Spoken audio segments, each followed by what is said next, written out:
Hello, it's Graham Coath with another My Music. Today, I'm going to be speaking to Laura. First, we're going to look at a man getting all ergonomically correct.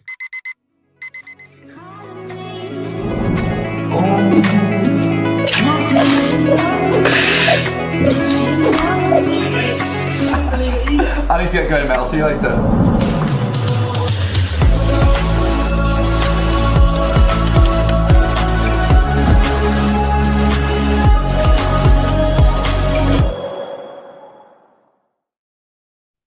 Laura Jane, thank you so much for joining me. Now, Laura, this is quite an unusual interview for me because normally this is musicians that come on, and actually some of them have been used to being interviewed over years, etc., but very few of them have ever done the interviewing, and some of them have never been interviewed in their life and actually sit there and go, oh my goodness, what's this all about? But you are on both sides of this. You do what I do some of the time. But also you like and make music yourself as well. I do, yeah. So that's great. Okay, so that's what we're gonna unravel. But before all of that, you were telling me very briefly, and let's talk about that with everybody else, what it is that you do during the day as a day job. So yeah, I'm a skin cancer specialist nurse. Yeah, which is, I'm going to say, is a tough gig. Yeah. All right. Because for a start, I can't stand anything to do with anything medical. Right. So it wouldn't be a job for me. My wife is a dental nurse. She loves all of that. She loves guts, gore. Do you watch those hospital programs at all? Not anymore. My ex-husband stopped me from watching medical problems because he'd already diagnosed them before, before anything happened. And he was always like, oh, will you stop doing that? You just ruin it. So I just my wife does that. I don't mind, but I sit there when those programs are on. I'm really intrigued, but then there'll be a bit and it'll be like, oh please, no, don't, it should be like, oh, that's fascinating. Yeah, that's great. Yeah, look at that. So I don't have the constitution to be able to cope with that. But from when you're dealing with anything to do with cancer as well, that just must be mentally tough as well. It is. It can be very, very draining. As we had a little chat earlier, I see my patients every 3 months for 5 years until hopefully that they're discharged. But obviously sometimes within that 5 years, it doesn't always go to plan, and things take a very, very different turn, and we end up organising palliative care for patients and seeing them through the whole process, seeing them. The only part that I don't see is the beginning part where they get the mole removed. Everything after that is down to me. It's not consultant based anymore. It's very much specialist nurse run. So yeah, if you imagine a very specialized junior doctor, basically that's me. Yeah. I put the patients onto something called MDT, which is irrelevant really. It's just a big meeting for us all to talk about the care of the patient, and it'll be me that'll be talking about the care of the patient, which way we think we should go. It'll be me that will organise any CT scans. It'll be me that organises MRIs and ultrasounds, and and dealing with that part of care as well. If things don't go quite the way that we planned, taking them over to oncology for treatment if that's what's needed, because melanoma is not a very nice individual. It doesn't do the standard that other cancers do. It's not nice. No, it doesn't care. It doesn't care. Now, anyone that's listening at this point and thinks, what on earth this is meant to be a music interview, a music broadcast. What's on earth this got to do with anything? I'm going to tell you, everything's got to do with everything. Yeah. All right. Because as far as I'm concerned, the reason that people get into music, and this is what most of this show has always been about, the reason that people get into music, the reason that people love music, the reason they are so passionate about music is because it does something for them in their lives, which quite often helps them with other parts of their life as well. Yeah. So for you, having that other part of your life, how important is the music side? Oh, it's massively important. It's a massive release. It's, you know, writing wise, you can put all your feelings into that. You know, some days you come home from work and you just need to get your feelings out of your head, and you don't always want to burden with people with that. Because it's a big enough burden for myself sometimes, never mind putting it on somebody else and them having to think about all the things that I have to think about. So to be able to write stuff down, and if you can create something out of that you've just written down, how much of an amazing thing is that? Yeah. You know, create something really positive out of something negative. Now let's not get people wrong here. You know, you're not sitting there writing songs about melanomas and cancer. No. But what you're saying is that it's a cathartic exercise, and that some of what you've been through goes into that. So, yeah, exactly that. Where did music start for you then? How old were you when music first became a release? My mum and dad have always been you know, listening to music, very, very different music to what I listen to, but I was kind of brought up with my mum with musicals and stuff like that. So I was very sort of into my musicals as a teenager, which is really weird. Not so much into chart stuff other than the stuff that my brothers listened to. Because I was very, very sporty back then. I was always off doing something, gymnastics, hockey, football, swimming, you name it, I did it as a teenager. So yeah, music it was there, and I was already writing by the time I was a teenager. Wrote my first song with my friend called Rianne. We entered a talent competition with Yoda Skoda, and that was basically taking the mick out of one of our friends whose dad used to work for Skoda, and he got, like, you know, discounts on Skoda cars, and they weren't like they are now. They hadn't been taken over by Audi by that time. Yeah. So yeah, Yoda Skoda. Yeah. And we Yoda's Skoda. Yeah. Was there a line in there about Skoda being a skip? No, there isn't actually. But it's a funny, you know, one day, maybe for charity, I might get me and Rianne to record it for you someday. Yeah. Wasn't that the joke at the time when we were young? Was it, you know, what you call Skoda with a sunroof, a skip? Yeah, a skip. Yeah. Brilliant. So yeah, and then we did a rap as well, which was bizarre. But that was just fun. That was just something you fell into, etc. And you say, so you were listening to musicals. You used to sing along, from a young age, right? Okay. Blood Brothers, man. Oh, if I could play the mum in Blood Brothers, that would be my idea. Oh. I'd have made it then. I'd have made it. Is that one of your favourite musicals? I love that musical. I've seen that twice. I must admit, 20 times. Have you? Yeah. There you go. I'm not such a big musical fan, but you know, when I do, there's certain musicals I do really love, and that one I do really, really love. But after that, what was it your brothers were listening to? Just out of interest. REM, Erasure kind of stuff. Yeah. So yeah, it was all that era. Yeah. So what started turning you onto your own listening habits musically? What was it? What was the first album you bought? Oh, that was the Immaculate Collection that I got. Madonna was a big part of my childhood music. And then, you know, as we were going through school, it was Bros. And who were the other? I was Take That were one of the first people that I ever went to see, and that was at the Mall in Stockton. Right. Lots of people have gone through the Mall in Stockton and made it big. So yeah. The actual first gig that I ever went to was a band called The Almighty. The Almighty? Yeah.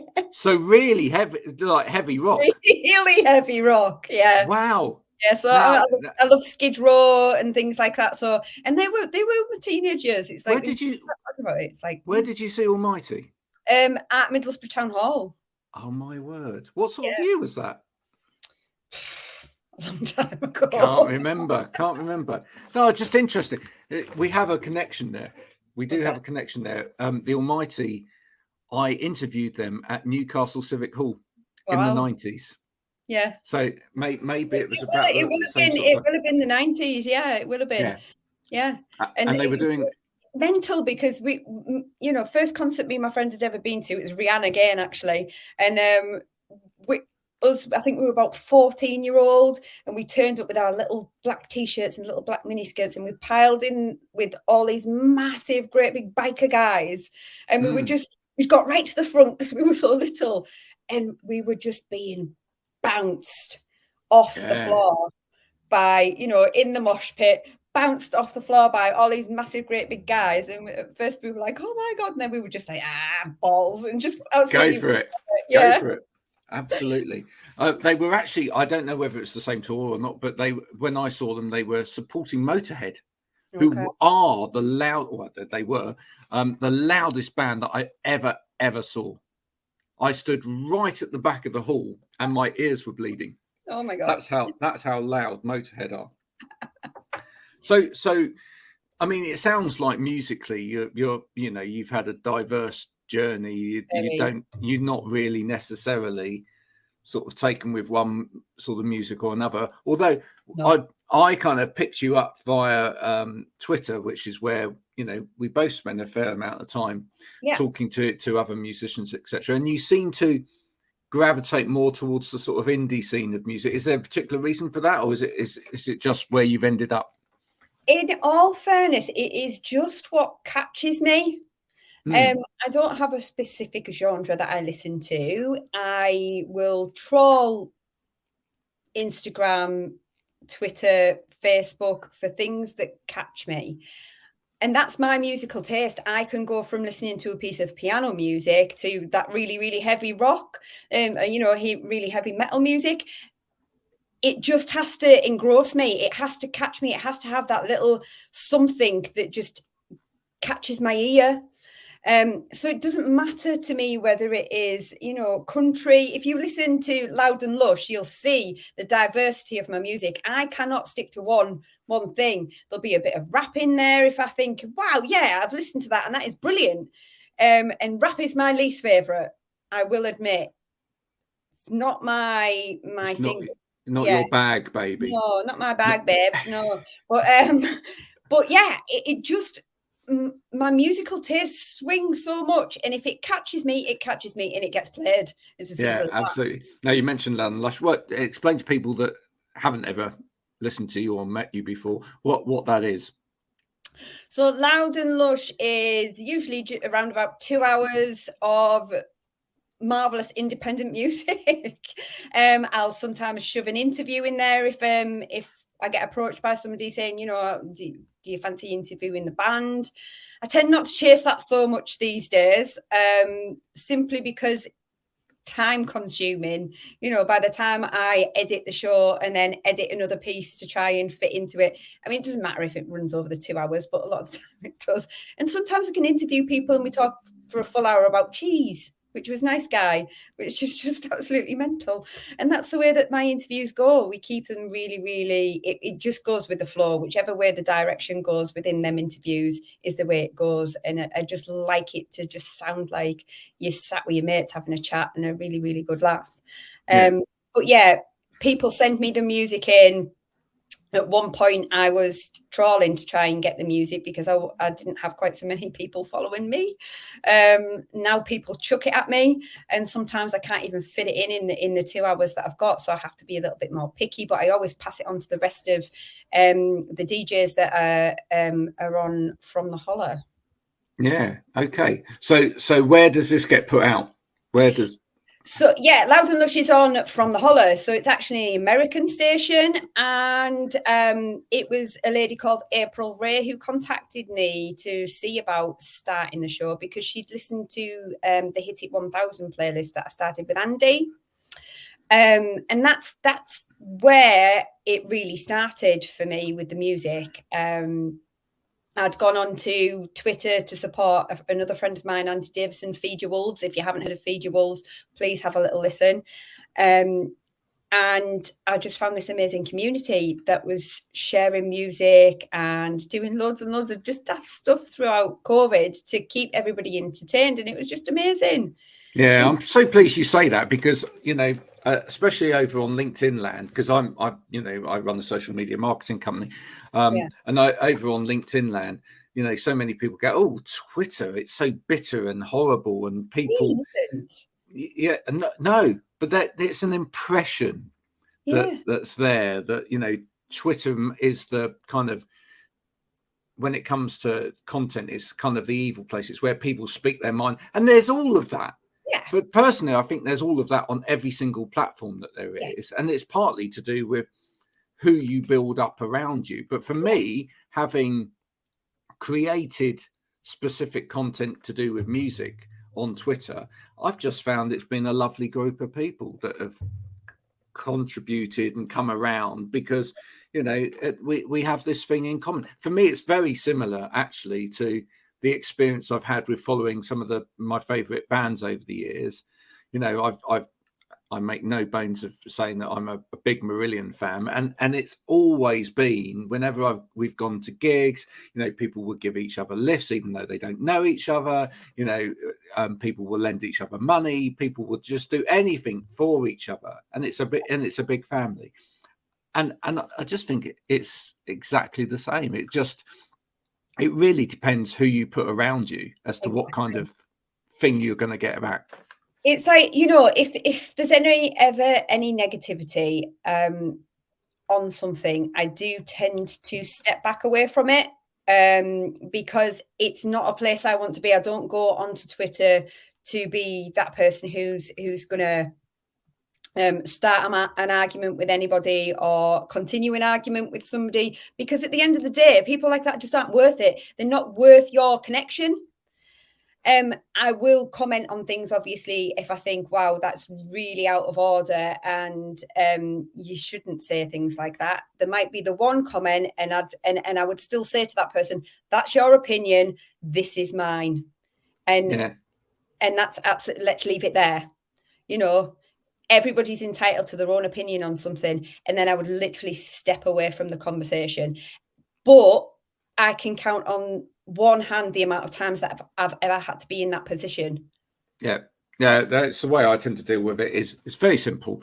Maybe one comment. Mind you, I try and kill them with love, actually, Laura. That's what I try and do, as opposed to, I normally say, well, that's beautiful that you believe that. That's how you think, and that's you're more than you're a lovely person for coming out with that in your mouth, and I'm sure all of these wonderful people around. A little bit of sarcasm goes a long way. And then but if they continue to rant and rave like a child, I do what I do with children. And then I know, because I've got 5 children of my own, the best way to deal with children is put them on the naughty step. In other words, block them, get them out of there, and ignore them completely, because then they can just paddle away at their own expense, and it doesn't matter. No one's listening. Don't give these people the attention that they're craving, and because that's why they're doing half the stuff that they're doing, is because they're craving that attention and they want people to bite. Just don't do it. Yeah, absolutely. So I'm fascinated. You any kind of background in radio, or training in radio, or None interviewing or journalism? None whatsoever. Wow. With being a nurse, I used to run a unit, the chemotherapy day unit. So I've been in management positions, and I've done courses on how to talk to people, which you have to do. So I've done management courses and all that kind of stuff, and I've got half a degree in blooming management. So yeah, it just kind of comes natural to be able to talk to people, I think. Yeah, no, absolutely. It's quite interesting, isn't it? Just how many alternative stations, how many sort of online music stations and outlets there are that exist for playing alternative music, for helping artists and of all sorts, not just musicians, but creative people get their work out there, and how many people just want to be an ally as well and just want to help get stuff out there. I just think to some extent we've all kind of got a little bit bored with mainstream. Yeah. I do too, because it's the same people and they're producing the same stuff over and over again, just with a different person. You know what I mean? And I totally agree with you there.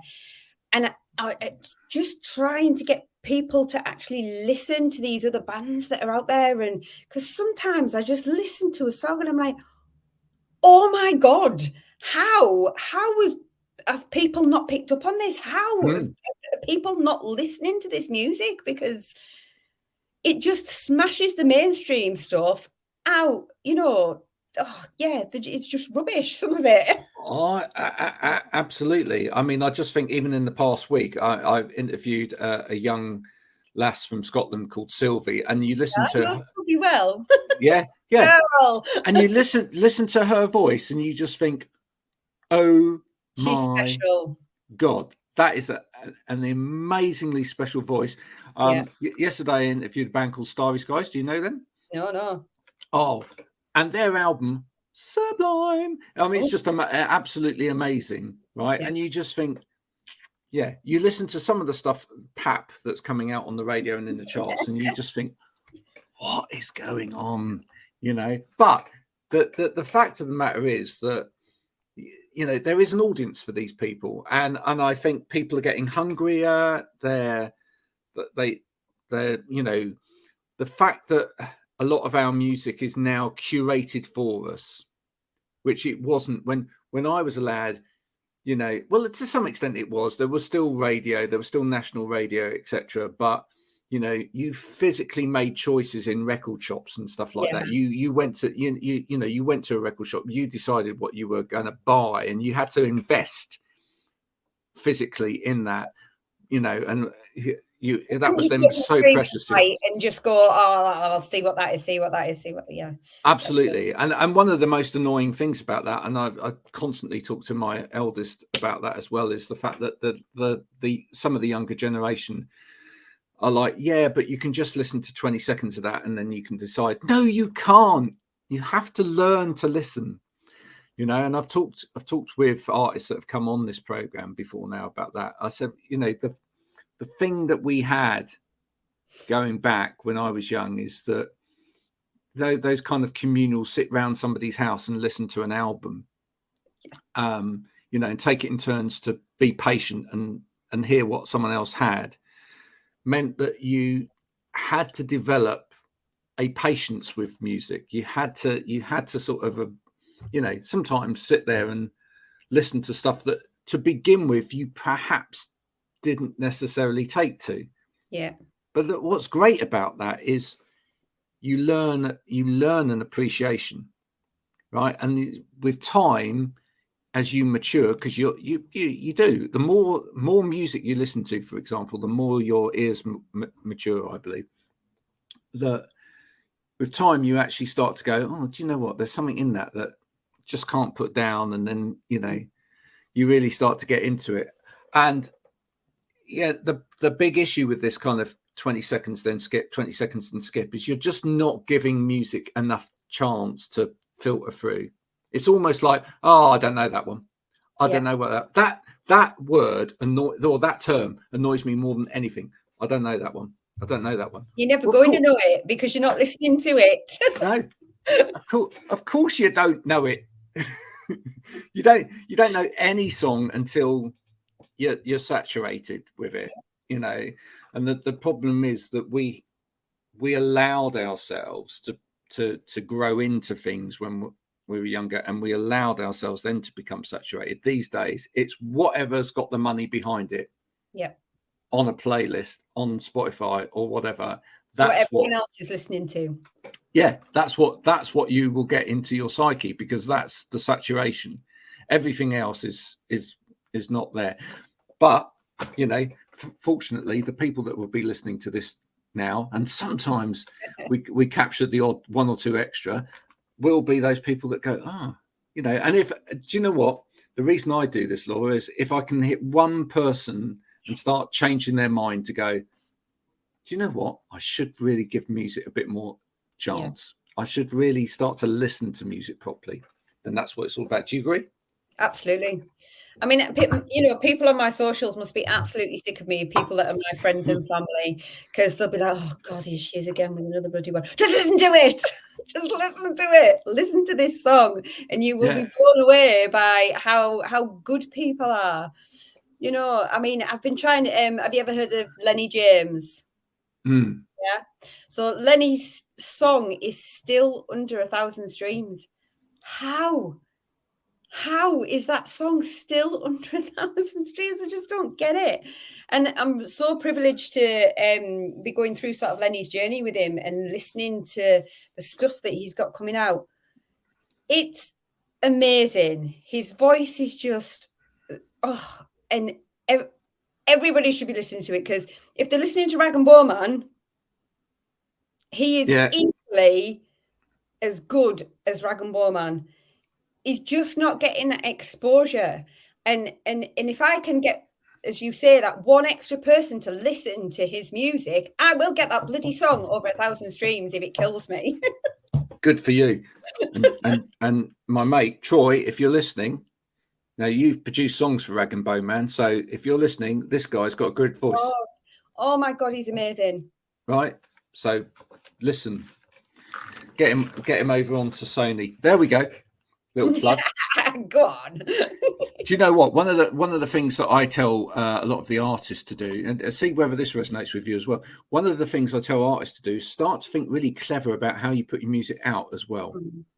All right, because I think trying to compete on the streaming side of things just doesn't work necessarily. And what I've seen from some of the more pioneering, maybe people that have had the experience of at one point of having, a little bit of chart success or whatever, and now, in their latter years are still being controversial and still putting out more alternative stuff, but they're trying to play with how they put the music out. And I really like that. I like the fact that artists are doing things like putting their music alongside maybe an art show. Yes. Or, I mean, Christian Hirsch, who I've had on and have interviewed, she did it for a while. She went to a publisher of books because she was also writing, and she delivered a couple of albums as books, but with the album in, So what I've done in the past is I play roller derby, not so much now. Too old to be getting battered about like that. But I think a great way for the likes of Middlesbrough roller derby was that I had a friend who did us a nice video as a thing to try and get a few more people to come and join roller derby, so that we could keep putting that out there. And I used one of the tracks from Feed Your Wolves to go with it. And I actually, when we were filming, I was like, okay, I want you can do what you want, but there are certain points that I need in here to actually go with the video. To go with the soundtrack that I've picked for this. Yep. Get companies to use your soundtrack as their advertisement. Yes. It's a fabulous way for both people to win in that situation. And I've done it a couple of times now with a few different things, and everybody's there trying to get that out. So the whole of the team are sharing that video that has now got Andy's music on it, that's got Feed Your Wolves music on it. And if there's 20 members of that team that are sharing that, and then their family share it, and it's that ripple effect. And I talk about the ripple effect quite a lot. It only takes one person to share that for them, for one more person to share that, and one more person to that, and it just keeps going.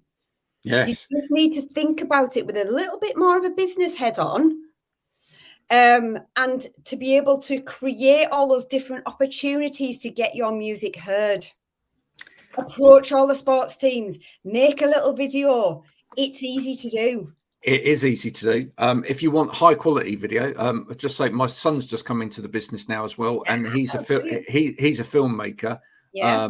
He will show you how to get really decent film out there.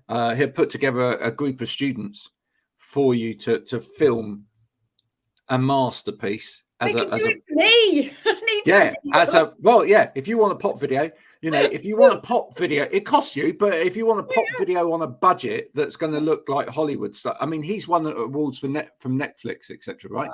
So if you want that, there are people that can help you with that. Yes, yeah, and approach colleges to go and do that. So the people that are actually studying these things, they need projects.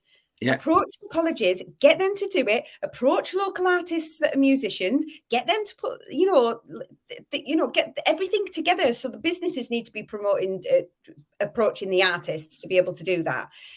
Put these things in there, get them together, and just everybody sharing it rather than one person trying to do it or one band trying to do it. It's just amazing.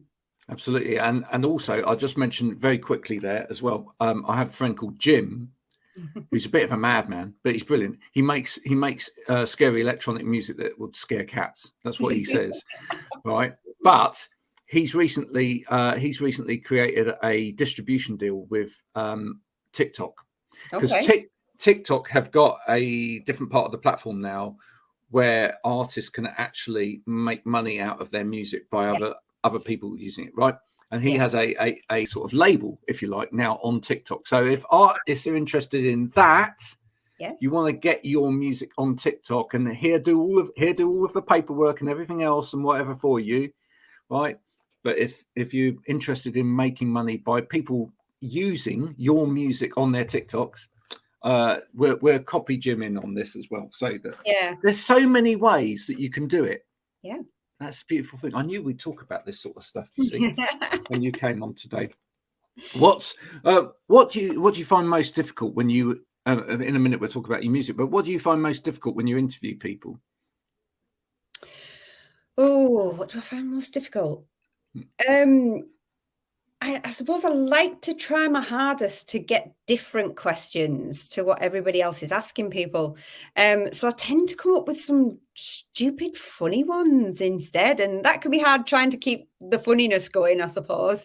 We often talk about people's favourite meal deals and, meal deals. What's your favourite meal deal? And, what would it be? But it comes out with some brilliant, especially if you get a band on, they tend to start arguing over what's their favorite crisps, no. And it's once again, it's back to that having, it's like having people around your house and having a really good chat about just something really stupid. But trying to keep that level of interest, I suppose, and people engaged in that listening. Yeah, I find the most difficult thing when you interview someone is if someone doesn't want to be interviewed. Oh, that's the most, or is just really shy of the interviewing process. I think that's really tricky if they've, they're kind of a one-word answer type person and they just want to, go, yeah, I guess, yeah, we did. It's like, and I mean, but they're, that's where I think experience and having something to say yourself comes into it. And one of the things that I rationaled with this before starting it was that this wasn't going to be a traditional interview per se. I wanted to bring it in. I was in a band myself when I was in my 20s, etc. I was in a signed band. I've spent a lot of my life in music in different ways. I was a DJ, I helped run a club in London, etc. I have a back history in terms of music, and what I wanted to do was create an area where it was as much you having a conversation and interviewing me as it was the other way around. Yeah. But if you allowing the space for if someone in a band or someone that I'm interviewing wants to go, well, yeah, and what did you do? Tell me more. Like the last interview, he was like, you didn't do that. When did you do that? And suddenly the interview's turned round and he's trying to interview me. Yeah, you're just having a general conversation, and that's what and you're interested in what each other's got to say. So yeah, and I think that's so much more interesting for a listener than someone just going question, answer, question, answer, question, answer. That you can't listen to that as kind of meta content, but in the background either. It's not very listenable kind of content. It's just is something you have to focus on far too much, whereas people could probably just listen to this while they're doing Excel spreadsheets, let's face it, or whatever boring activity you're spending doing your day. So tell us about the music. When you started playing around writing music when you were young, but when was the decisive bit where you went, I'm gonna really start putting some stuff out there? Well, I mean, over the years, people have said, "Oh, you can sing," and I'm like, "Yeah."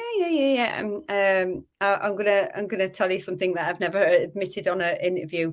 I did audition for X Factor. Yes. What singing? What singing, Laura? I sung "Hide in My Heart," which was, I think, was it? Can't think what she was called. The original person, somebody Fox, but Adele covered it, and I actually recorded it. So I could let you have a sneaky peek of that song, actually. Go on then. Go on then, not right now. I'll send you it. Yeah, I'll send you that because I recorded it for my mum for Christmas, and that was the first time that I'd ever got the balls to actually get up and sing. And I've been following, a band called Last Anthem, which is a cover band, and then I've spoken about Andy Feejables, and he'd started to do some music of his own and things, and I'd started to learn to play guitar so that I could sing a little bit.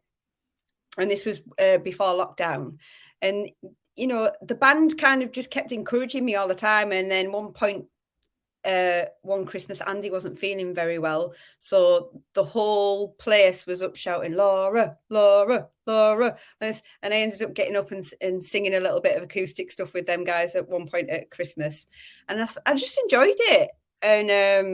And yeah, it's kind of just slowly started to snowball from there. And then there was the Murder Song of the Day crew on Twitter during lockdown. And I thought, I'm gonna give that a little bit of a bash. So I did, and everybody was like, "My God, you can sing!" Because I'd never told any of them that I could sing. I was like, "Well, yeah, I'm not bad." And then I put one of my original songs on, and everybody was just like, "Wow, like you really need to start recording stuff." And then I just started writing again, and Kiss Me on a Friday Night came out. But before that, there was Games with that I did my collab with Sean Buckley. Mm-hmm. That was because Sean had sent me a piece of music and said, "Do you think you could write something and sing this?" And I was like, "I don't know if I can just give it a go." And he'd sent me the piece of music. I walked out of work, and as I was walking down, I'd written the chorus in my head. And then by the time I got home, the chorus was finished, and I started on the verses. And then it just took me a lot of confidence to actually start recording things and sending it to him to say, "What do you think of this?" And then I bit the bullet and did it. And Games is now over 22,000 streams. Wow. There you go. And it's his most played song now. Yeah. That's fantastic, isn't it? That's really fantastic. Have you ever had a karaoke go to? Yes. I knew you would have. My karaoke go-to, well, starting off, it would be a little bit of Dido. Oh, right. Yeah. I can't remember the proper title of it. White Flag or? No, it's not White Flag. It's one of the littler known ones. Oh God, why can't I remember the name of it? Anyway, I'll let you know that later. And then at the end of the night, when I'd had a few more drinks, it was always a bit of Alicia Keys in New York. Oh, fantastic! Can you guess what mine is? No. You're gonna have to tell us. Kings of Leon, Sex is on Fire. Of course. That's what I sung that's what I go up and sung with the boys when Andy wasn't very well at Christmas. It's got to be that. Or maybe even a little bit of Bon Jovi. Oh. Yeah. Good choices. Good choices. You just got to, it's got to be something that's really kind of, loud. Yeah. And I like a little bit of Alicia Keys' Superwoman as well. If you haven't heard that, because that's one of her known songs. But it's something you've got to, especially towards the back end of an evening, something you can really strut to. That's it, isn't it? So what's the? I don't really want to call it ambition because I don't think it is an ambition per se. But what is the ambition for you? Where would you like your music to go? I mean, I'm just having fun. Yeah, great. I'm just having fun with it. And you know what? I don't even want to think about it being anything else than that, because when it stops being fun, you stop doing it. Correct. And so I just want it to keep being fun. I've actually been approached, and I'd never even met this girl, and she's got hold of me because she's heard Kiss Me on a Friday Night, and she's got hold of me through one of my other friends, and wants me to do my first ever gig. Yeah, do it. And I'm like, oh my God, I don't know whether I could. I mean, I'm bad enough. I'm not too bad at playing guitar now, and I'm all right at singing, but doing them both together is just, it's a different level. So Well, get a guitarist. Yeah, that's what I'm gonna try and do. I'm gonna get James, who does my production, who is also in Last Anthem. I'm talking a lot about them, but that's how it started. So I'm gonna try and get him because he's the person that I feel most comfortable with. Yeah, that's important. There's not many people who've had the opportunity to actually see me sing face to face, because I do get really, really shy. Do you? Yeah. What, on stage? Yeah. So I just get really, really nervous, which is a lot of the stuff why I do a lot of stuff. I'll film myself playing and singing, and people are like, oh, but you do that, and I'm like, because I'm sat at home in my own comfort, and I can record that 20 times if I wanted to before I let anybody see that. When you're up on stage, you have one chance, and if something goes wrong, you just got to continue and act like nothing happened, which is very different. And yeah, so I must admit, I used to get incredibly nervous before a performance, but then you're bouncing afterwards. Incredibly nervous before a performance, and especially when you're a singer. I think there's all of those particular things about, even more so than when you play an instrument. I mean, an instrument can go out of tune, or you technically things can go wrong, etc. But with a voice, it's like, if that voice isn't going to be performing that evening, that voice isn't going to be performing, and the more you worry about it, the more you go, oh God, actually my throat feels like it's going to close up, and all of those sort of things. But once you get into it, it's like boom. And I always really enjoyed the live performance side of things. Really enjoyed it. I think it's easier in a way. You become. I always really admire singers who can be completely themselves on a stage. Yeah. Completely themselves, because I think that's really, really hard. For me, it was almost a performance, and therefore I was kind of acting out, and you're almost a different persona on the stage as you are, off the stage, and that's fine. That's a great way of dealing with it. But those performers that can get up and they are absolutely exactly the same as they are on stage as they are off stage, that blows my mind, because there's no pretense in there whatsoever. I mean, I'm just an idiot either way. So. And if not, you get. If not, do what Morrissey did, which is fling some gladioli about, bring that back. But be careful, because as Marr writes in his book, it makes the stage really wet. And their first Top of the Pops performance with the Smiths, he nearly fell over because Morrissey was doing this, and all the water was coming out of the flowers, and he was standing there going, I'm going to fall over in a minute. Take much for me to fall, I can tell you. There you go. Could end up in a real mess. Laura, it's been an absolute pleasure. Thank you for coming and talking to me today. You're welcome. So if two things, because we need two things from you. If people want to hear you on radio, where do they go for that?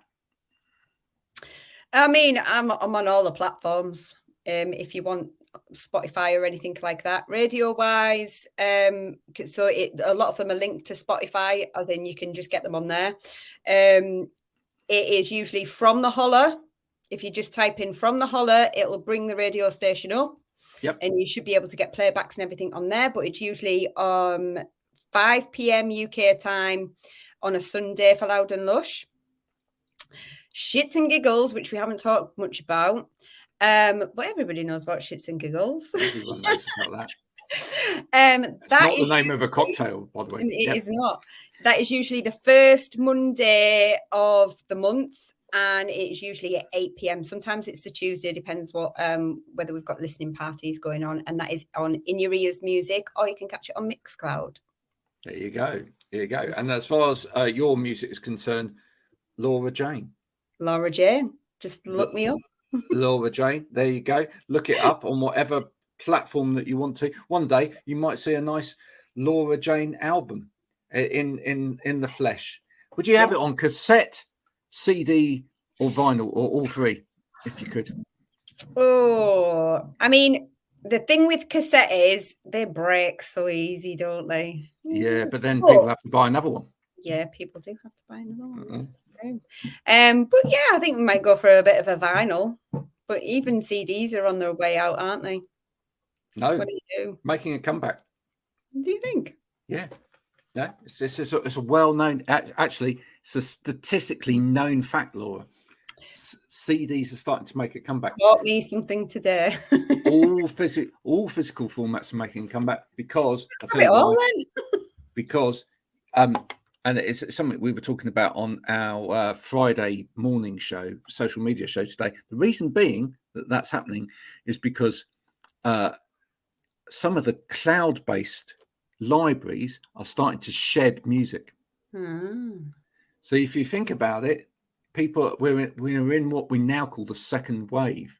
Right? The first wave was that people were like, okay, I'm gonna hang on to my physical music, etc., because there's not enough of what I listen to on those platforms. And then towards the end of the first wave, where there's now 60,000 songs on this platform, or 60 million songs on this platform, now I can start getting rid of my CDs and my records and everything now, because everything that I want to listen to is there. But now what's happening is they're now getting rid of stuff. So they're now saying, we're keeping it at around X million things. So we're going to get rid of that catalog. We're going to get rid of that catalog. We're going to get rid of that catalog. And so people are now going, well, hang on a minute. What if I want to listen to that? Yeah. See? So very clever. The revolution's happening. People are going back to physical format. Thank goodness for that. Go and buy it, everybody. Buy physical format and get the band t-shirt at the same time. That's really important. Like this. Yeah, like that. Yeah, let's have a look at that. You've got to stand up for that. It's revivalry. Revivalry. There you go. Buy the band t-shirt. And then follow my advice, which is always this: bands need to start doing this, folks. If they all did this, it would be so funny. Every band should produce a t-shirt where it says, I listen to whatever on Spotify or whatever platform it is, right? And then if you don't buy that band's music, but you listen to it on that streaming channel, you buy the t-shirt instead. That means you're giving them £10 or £20 or whatever for listening to their music. Do it. Good idea. All bands do it. Okay, Laura, it's been an absolute pleasure. Thanks for joining me. Thank you for having me. And I'll see you around on Twitter land. Yeah, you will. Bye for now. Take care.